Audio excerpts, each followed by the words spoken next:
খবর 24 সাথে আপনাকে স্বাগত। নতুন নতুন খবর জানার জন্য আমাদের চ্যানেলে চোখ রাখুন। বছর শুরুতেই সেবাশ্রয়ে অভিষেক ও ডায়মন্ড হারবার লোকসভায় শুরু হতে চলেছে সেবাশ্রয়। নতুন বছরে স্থানীয় সাংসদ তথা তৃণমূলের সর্বভারতীয় সাধারণ সম্পাদক অভিষেক বন্দ্যোপাধ্যায়ের মস্তিষ্কপ্রসূত পরিকল্পনা বাস্তবায়িত হতে চলেছে।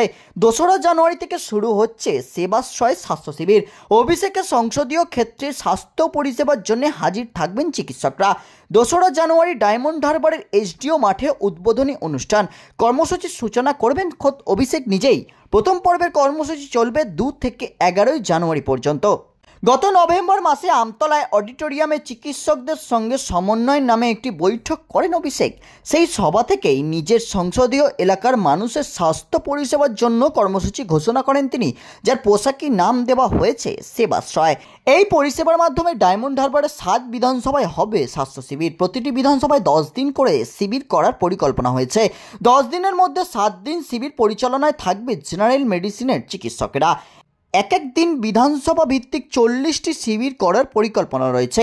পরের 3 দিন সুপার স্পেশালিটি বিভাগের চিকিৎসকেরা থাকবেন। চলমান হাসপাতালের মাধ্যমে স্বাস্থ্য পরিষেবা দেওয়া হবে বলে জানা যাচ্ছে। রক্ত পরীক্ষার পাশাপাশি পোর্টেবল ইসিজিও করা যাবে শিবিরে। রক্তের হিমোগ্লোবিনের পরীক্ষার সঙ্গে ডেঙ্গি পরীক্ষাও সুবিধা মিলবে। ব্যুরো রিপোর্ট, খবর 24/7।